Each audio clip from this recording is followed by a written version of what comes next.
At dinner, I said, "Look, one sentence to my mother-in-law." My wife slapped me across the face in front of everyone. One slap, right across the face, in my own dining room. My name is Daniel. I'm a contractor. I've been married to Michelle for 7 years. We were all sitting at the table. Me, Michelle, her parents, her 2 brothers, her sister. They had been living in my house rent-free for 5 years. Michelle's mom was doing what she always did, talking about how I needed to work harder, make more money, provide better for everyone. I'd heard it 1,000 times. Usually I stayed quiet. This time I didn't. Maybe we'd have more money if I wasn't supporting 6 extra people. The table went silent. Michelle's face turned red. "What did you just say?" The slap came fast, loud enough that her sister gasped. "Don't you dare disrespect my mother." I put my hand to my face. Everyone stared at me. Her father stood up. "You need to apologize. Right now." I looked around the table, at the people living in my house, eating my food, using my water and electricity. Not one of them worked. Not one of them contributed anything. "No," Michelle stood up. "Excuse me." I pushed my chair back and slowly stood up. "I'm done." I went upstairs, grabbed the duffel bag, threw in clothes, toiletries, my laptop, came back down. Everyone was still sitting at the table. I looked at Michelle. "I'll be back tomorrow." Then I walked out the front door and made a phone call that changed everything. I met Michelle 8 years ago at a church cookout. She was sweet, caring, family-oriented. That last part should have been a warning sign. We got married a year later. Small ceremony, her whole family was there. 2 years after the wedding, her father lost his job. The construction company he worked for went under. "Can we stay with you? Just until he finds something new." I said yes, figured it would be a couple months. That was 5 years ago. Her parents moved into the guest room. Her younger brother took the basement. Her sister and other brother slept in the home office we converted into a second bedroom. 5 people in my 3-bedroom house. The house I bought before we ever got married. My name on the deed. My mortgage. Michelle didn't work. She said someone needed to stay home to help her mother, who had health issues. Never specified what kind, so I worked 60-hour weeks. Job sites, renovations, anything that brought in money. I came home exhausted to a full house. No privacy, no peace. Her family treated the place like a hotel. They left messes everywhere, complained when things weren't up to their standards. I stayed quiet and kept the peace. Michelle always took their side, her family. We helped her family, but they never helped me, never contributed a dime, never even said thank you. Now I was sitting in my truck outside a Marriott, phone in my hand.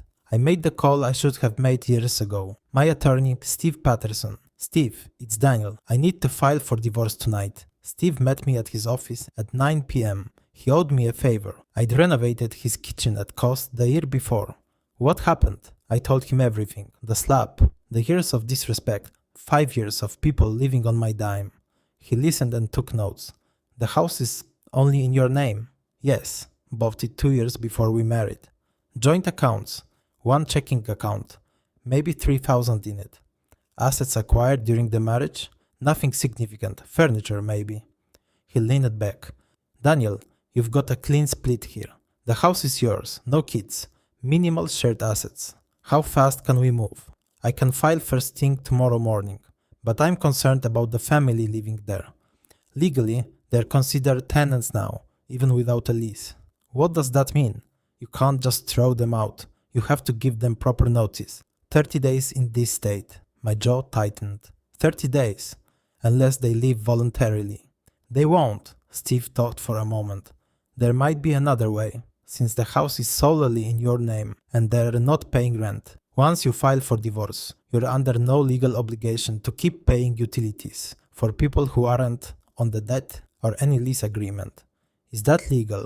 It's your house, your bills. You're not required to support people who have no legal claim to the property." I leaned back. "And what about Michelle? She's still your wife until the divorce is finalized. But if she chooses to stay there with them, she's choosing them over you. That only helps our case. How long until it's over?" 6 months, maybe less if she doesn't contest." I nodded. "Do it, file everything." Steve filed the paperwork first thing. The next morning, divorce petition, asset division, everything. Michelle was served the papers at the house around noon. She called me 17 times. I didn't pick up. Finally, she texted, "We need to talk. This is insane." I texted back, "Nothing to discuss. You made your choice when you hit me. Daniel, please come home. We can work this out." It's not my home anymore. That afternoon, I called the utility companies. Electric, gas, water, internet. "I'd like to cancel service at this address. Effective immediately." "Sir, is this your primary residence? I've vacated the property. I'm the sole account holder. We can process that. Service will terminate tomorrow at noon." I made that same call 4 times. Then I called the locksmith. "I need all the locks changed at my house today. Do you own the property?" "Yes, and I'm the only one on the deed." He met me there at 4 p.m. Michelle's car was gone. Her father's truck too. The locksmith worked fast. Front door, back door, garage, side entrance, new locks, new keys. I kept one set, put the other in my truck. When he finished, I walked through the house one last time. Dishes piled in the sink, laundry everywhere, stuff scattered in every room. I took photos, documented everything. Then I walked out and locked the door behind me. At 6 p.m., Michelle called again. This time I answered. "What did you do? What needed to be done?" "The locks are changed. We can't get in." "I know. Daniel, this is our house." "No, it's my house, and you're no longer welcome in it." Michelle's voice rose. "You can't do this. My family has nowhere to go. You should have thought about that before you hit me. It's cold out. The heat's off." I shut it off, along with the water and electricity. Silence. Then her voice dropped. "You're going to regret this." "I already regret the last 5 years." She hung up. 10 minutes later, her father called. I let it go to voicemail. "You spineless piece of a trash. Locking us out of our home. We'll sue you. We'll take everything." I deleted it. Her brother sent threats. Her sister called crying. Her mother left a long message about what a terrible husband I was. I blocked all of them. The only person I didn't block was Michelle. I needed to document everything she said for the divorce proceedings. Steve called that evening. "They've contacted my office, claiming you illegally evicted them." "Did I?" "No, it's your house. You provided free housing. You can end that arrangement at any time, but they're threatening to claim tenant rights. Let them try. They're also saying you stole their belongings. Everything in that house is mine. I have receipts." "Good. Keep them ready." That night, Michelle sent a long message. "Please, I'm sorry about the slap. I was wrong, but you can't punish my whole family for my mistake. They have nowhere to go. My mom is sick. My dad is looking for work. Just let us back in. We'll figure something out." I read it twice and wrote back one sentence. "You chose them. Now live with them." She didn't reply. The next morning, I drove past the house. 3 cars in the driveway. They were sleeping in them. I kept driving. 2 days later, Michelle showed up at my job site. I was framing a deck when I saw her car pull up. She got out, eyes red, hair messy. "Daniel, please, we need to talk." I set down my hammer. "I'm working. This can't wait." My crew was watching. I walked over to her car, kept my distance. "What do you want?" "My family is staying at a motel. $90 a night. We can't afford it." "Not my problem." "Daniel, they're my family, and I was your wife. And you hit me in front of everyone." She looked down. "I know. I'm sorry. Sorry doesn't cut it. What do you want me to do?" "Sign the divorce papers. Move out. Take your family with you. We have nowhere to go. You had 5 years to figure that out while living rent-free in my house." Her voice broke. "I made a mistake." "A mistake? No, you made a choice. You've been making that choice for 5 years. Every single time. Them over me. That's not fair.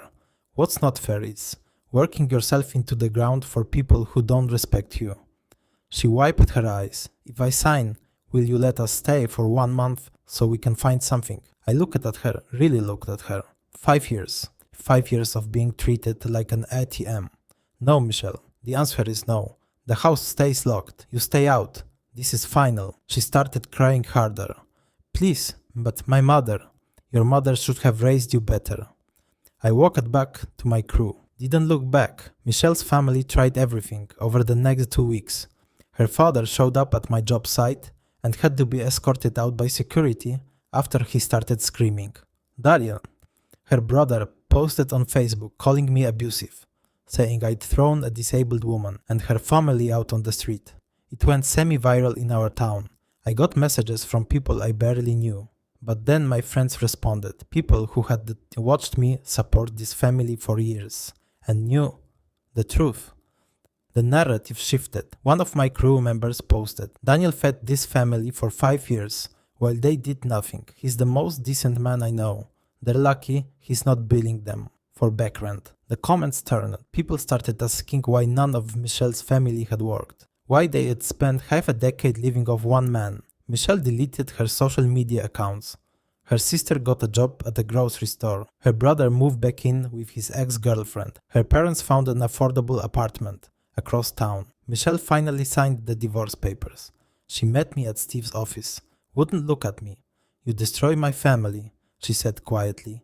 No, your family destroyed itself. Steve slid the papers across the table. She signed them and pushed them back. I hope you're happy. I didn't answer. The divorce was finalized 6 weeks later. The house stayed at mine.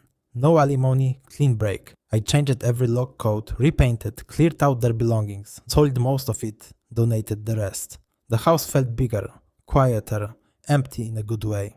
6 months after the divorce, I ran into Michelle at a grocery store. She was alone, looked thinner, tired. She saw me and froze. I nodded and kept walking. Daniel, wait. I stopped and turned around. Yes? She stepped closer.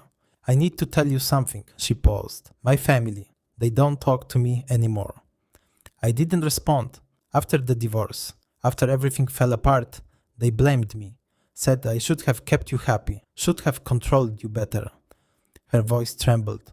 My own mother told me I was worthless because I lost you.